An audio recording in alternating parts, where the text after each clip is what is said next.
जय हिंद दोस्तों। आपका स्वागत है आपके अपने चैनल प्रियदर्शी पथ पर। आज हम जियोग्राफी में अगला टॉपिक देखेंगे जो कि हमारा टॉपिक है ज्वालामुखी। बाकी जिस पीडीएफ से हम पढ़ा रहे हैं उसका नाम है किरण पब्लिकेशन वर्ल्ड लाइनर सामान्य ज्ञान अध्ययन। ठीक है, इस पीडीएफ से हमने हिस्ट्री, पॉलिटी और इंडियन जियोग्राफी कंप्लीट करवा चुका हूँ। वर्ल्ड जियोग्राफी अभी हमारा चल रहा है। पीडीएफ आपको कहाँ मिलेगा? तो टेलीग्राम पर आपको मिल जाएगा। ठीक है, आपको टेलीग्राम पर मिल जाएगा, उसका लिंक दे दिया हूँ डिस्क्रिप्शन में। चलिए देखते हैं, हम लोग टॉपिक पर आ जाते हैं।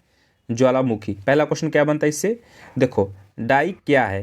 तो ज्वालामुखी निर्मित आंतरिक स्थलाकृति है। क्या है? ज्वालामुखी निर्मित आंतरिक स्थलाकृति है। समझ में आ गया? दूसरा क्वेश्चन देखते हैं। काल्डेरा संबंधित है, किससे संबंधित है भाई? ज्वालामुखी से संबंधित है।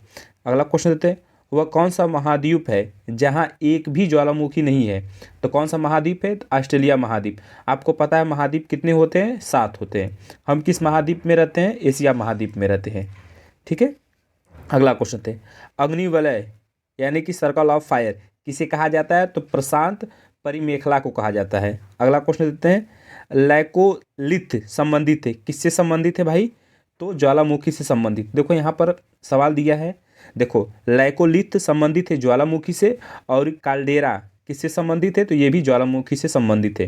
देखो इंपॉर्टेंट, देखो पहले अश्रु की उत्पत्ति कब होती है? तो ज्वालामुखी उद्गार के समय होता है। आगे देखते हैं हम लोग, ज्वालामुखी से सबसे अधिक कौन सी गैस निकलती है? तो जल वाष्प सबसे अधिक गैस निकलती है। आगे देखते हैं हम लोग, ज्वालामुखी विस्फोट से निकलने वाली गैसों में जलवाष्प की मात्रा सबसे अधिक पाई जाती है। इसके अंतरित carbon dioxide, sulphur oxide, hydrogen sulphide, hydrogen carbon mono, देखो हाइड्रोजन कार्बन मोनो ऑक्साइड ये हो गया, हाइड्रोजन क्लोराइड हो गया, हाइड्रोजन फ्लोराइड हो गया, और हीलियम अन्य गैस, ऐसे प्रमुख गैसें निकलती हैं। देखो फिर से देखते हैं कौन कौन सी गैसें निकलती हैं।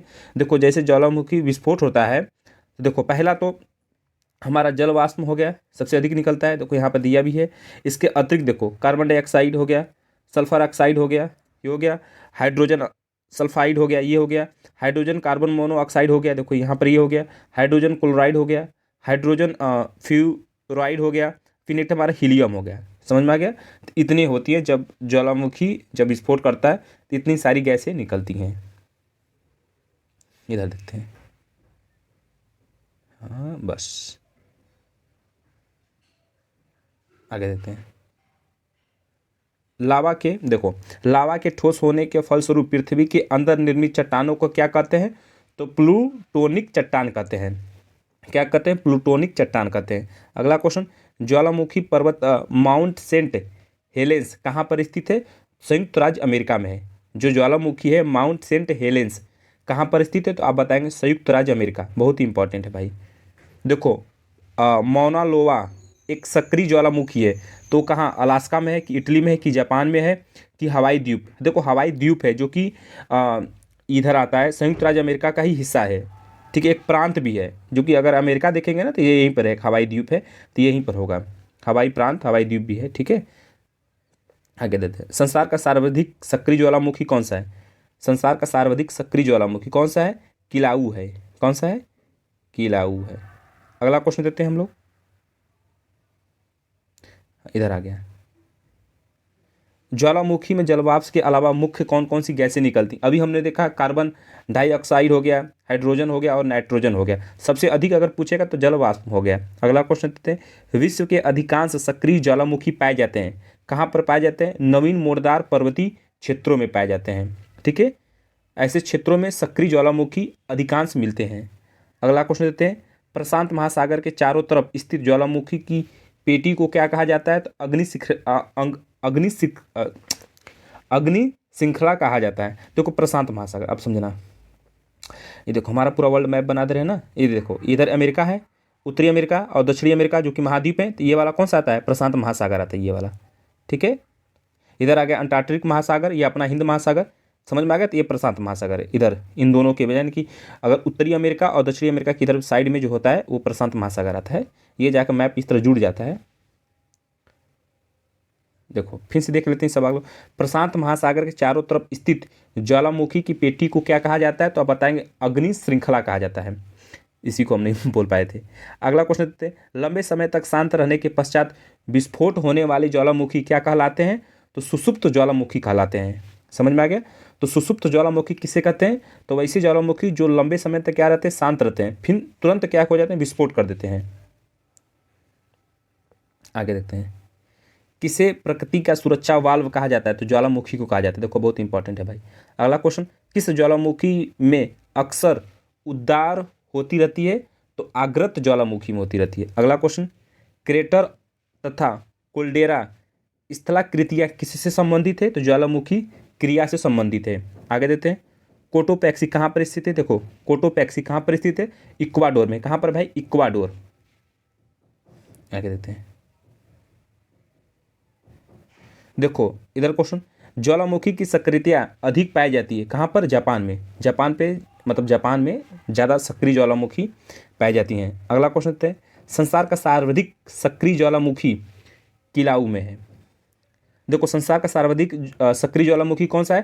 तो किलाऊ ज्वालामुखी है। कौन सा है? किलाऊ ज्वालामुखी है। अगला क्वेश्चन है, ज्वालाखंड खंडा शमी क्या होता है? तो तत्व शैल के टुकड़े और लावा। अगला क्वेश्चन थे, पेले के बाल का संबंध किस प्रकार के ज्वालामुखी से होता है? तो हवाई तुल्य से होता है। किससे होता है? हवाई तुल्य से होता है। क्रेटर देखो मुख्यतः किस आकृति से होते हैं? तो सक्वाकार के होते हैं। अगला क्वेश्चन थे, कौन सी गैस ज्वालामुखी उद्भेदन के समय नहीं निकलती है? तो ऑक्सीजन के समय मतलब ऑक्सीजन नहीं निकलती है, उद्भेदन के समय ऑक्सीजन गैस नहीं निकलती है। अगला क्वेश्चन थे, विश्व का सबसे ऊंचा सक्रिय ज्वालामुखी कौन सा है? भाई बहुत इंपॉर्टेंट है भाई, बहुत बार पूछ चुका है। तो विश्व का सबसे ऊंचा सक्रिय ज्वालामुखी कौन सा है? तो बताएंगे कोटोपैक्सी है। कोटोपैक्सी ज्वालामुखी है। अगला क्वेश्चन देते हैं, पृथ्वी की सतह के नीचे द्रवीभूत शैल कहलाता है क्या? मैग्मा कहलाता है ना। मैग्मा नीचे रहता है, फिर वही जाकर बाहर अगर फूट जाता है तो लावा में हो जाता है। तो नीचे मैग्मा रहता है। आगे देते हैं, जो हमारा ज्वालामुखी है जैसे फूट जाता है ना, पूरा ज्वाला निकलता रहता है, नीचे क्या? मैग्मा कहलाता है। अगला क्वेश्चन देते हैं, विश्व का सबसे ऊंचा ज्वालामुखी पर्वत कोटोपैक्सी कहाँ पर स्थित है? तो इक्वाडोर में। ठीक है, कहाँ पर है भाई? इक्वाडोर में है। इक्वाडोर एक देश है भाई। आगे देखते हैं, ठीक है, स्टाल बोली किस प्रकार का ज्वालामुखी है? तो जागृत ज्वालामुखी। किस प्रकार का? जागृत ज्वालामुखी है। इधर देख सकते हैं हम लोग, इधर आ जाते हैं। मृत ज्वालामुखी किलिमंजारो किस देश में स्थित है? तंजानिया में स्थित है। देखो ये भी बहुत इंपॉर्टेंट है भाई, मृत ज्वालामुखी किलिमंजारो ज्वालामुखी न किस देश में स्थित है? तो आप बताएंगे तंजानिया में है। और देखो फ्यूजियामा किस देश का ज्वालामुखी पर्वत है? तो जापान का है। जिस ज्वालामुखी अगर पूछता है कौन से देश स्थित है, कहाँ पर पड़ता है ना, ये भाई बहुत ही ज़्यादा इंपॉर्टेंट है। अगला क्वेश्चन देते हैं, किस ज्वालामुखी को भूमध्य सागर का प्रकाश स्तंभ ना यानी कि लाइट ऑफ द मेडिटेरियन सी कहा जाता है? तो इस्टाम्बुलोली ज्वालामुखी को कहा जाता है। क्या कहा जाता है इस ज्वालामुखी को? तो भूमध्य सागर का प्रकाश स्तंभ कहा जाता है। इधर देखते हैं, फैसा मैग्मा एक क्या है? ज्वालामुखी है। बस कंप्लीट हो गया। एयरबस ज्वालामुखी कहाँ पर स्थित है? तो अंटार्कटिका महाद्वीप में है। अंटार्कटिका महाद्वीप में है। माउंट एटला ज्वालामुखी देखो किस द्वीप पर स्थित है? तो सिसिली द्वीप पर स्थित है। विसुवियस ज्वालामुखी किस देश में स्थित है? तो आप बताएंगे इटली। ठीक है, तो देखो मैना लोआ उदाहरण क्या? सुसुप्त ज्वालामुखी का है। तो मैना लोआ उदाहरण किसका है? तो सुसुप्त ज्वालामुखी का है। ये हमारा ज्वालामुखी था, बहुत ही कम इंपॉर्टेंट। देखो इंपॉर्टेंट मैं बता रहा हूँ आपको, सबसे ज़्यादा अगर पूछा जाता है ना भाई, एक बस ये देखो माउंट एटला ज्वालामुखी किस द्वीप पे स्थित है? ये भाई है। विश्व पृथ्वी ज्वालामुखी, ये भी सही है। ये है। बाकी ये देखो इंपॉर्टेंट है, ये दोनों ये इंपॉर्टेंट है, ये वाला इंपॉर्टेंट है। फ्यूजियामा किस देश की ज्वालामुखी? ये भी है। देखो किलिमंजारो भाई बहुत इंपॉर्टेंट है। किलिमंजारो किस देश में स्थित पड़ता है? तो तंजानिया में। इधर मैं बता दे रहा हूँ आपको थोड़ा, क्योंकि मैं कुमार गौरव सर से पढ़ता हूँ ना, तो कुमार गौरव सर बताते हैं इंपॉर्टेंट वही बता दे रहा हूँ आपको। देखो विश्व का सबसे ऊंचा सक्रिय ज्वालामुखी इंपॉर्टेंट है भाई, कोटोपैक्सी है। ठीक है, विश्व की सतह के नीचे ये इससे नहीं कोई है। हाँ, विश्व के सबसे ऊंचा ज्वालामुखी पर्वत कोटोपैक्सी कहाँ पर स्थित है? तो बता दें इक्वाडोर में ना। और सबसे सक्रिय ज्वालामुखी वही है कोटोपैक्सी कहाँ पर है? इक्वाडोर में पड़ता है। इक्वाडोर एक देश है। इधर हो गया, इधर कुछ नहीं इंपॉर्टेंट है। हाँ ये हो गया इंपॉर्टेंट में, देखो यहाँ पर ये हमारा ये सवाल हो गया। हाँ, संसार का सर्वाधिक सक्रिय ज्वालामुखी कौन सा है? किलाउज कोटोपैक्सी ज्वालामुखी कहाँ पर स्थित है? तो इक्वाडोर में। देखो ये नहीं पूछता है। क्रेटर और काल्डेरा स्थलाकृतियाँ किससे संबंधित? ज्वालामुखी से, ये भी इंपॉर्टेंट नहीं है। प्रकृति का सुरक्षा वाल्व किसे कहा जाता है? ज्वालामुखी को कहा जाता है, ये इंपॉर्टेंट है। अग्नि सुषुप्त ज्वालामुखी लंबे समय तक नहीं, इसे नहीं। बाकी ये सब भी नहीं। हाँ ये भाई मोनोलोवा सक्रिय ज्वालामुखी का हवाई प्रांत, ठीक है। इधर हो गया प्लूटोसिक चट्टान, ये सब नहीं इंपॉर्टेंट है। इधर मैं आपको बता दे रहा हूँ। आपका हो गया कुलडेरा संबंधित है, देखो ये इंपॉर्टेंट है। कौन सा महाद्वीप जहाँ एक भी ज्वालामुखी नहीं? देखो ये अक्सर पूछा है। रिंग अग्निवलय किसे कहा जाता है? तो प्रशांत परिमेखला को कहा जाता है। लेकोलिथ संबंधित किसी ज्वालामुखी से? ये सब बस। बाकी इसको थोड़ा सा पढ़ लेना, बाकी ना बस इतना, जितना बताओ उतना इंपॉर्टेंट है भाई। प्रीवियस ईयर के आधार पर बताया हूँ, बाकी 100% गारंटी थोड़ी रहता है कोई चीज़ की, यही चीज़ आता है प्रीवियस ईयर के आधार से ही कोई बताता है, ठीक है। जय हिंद।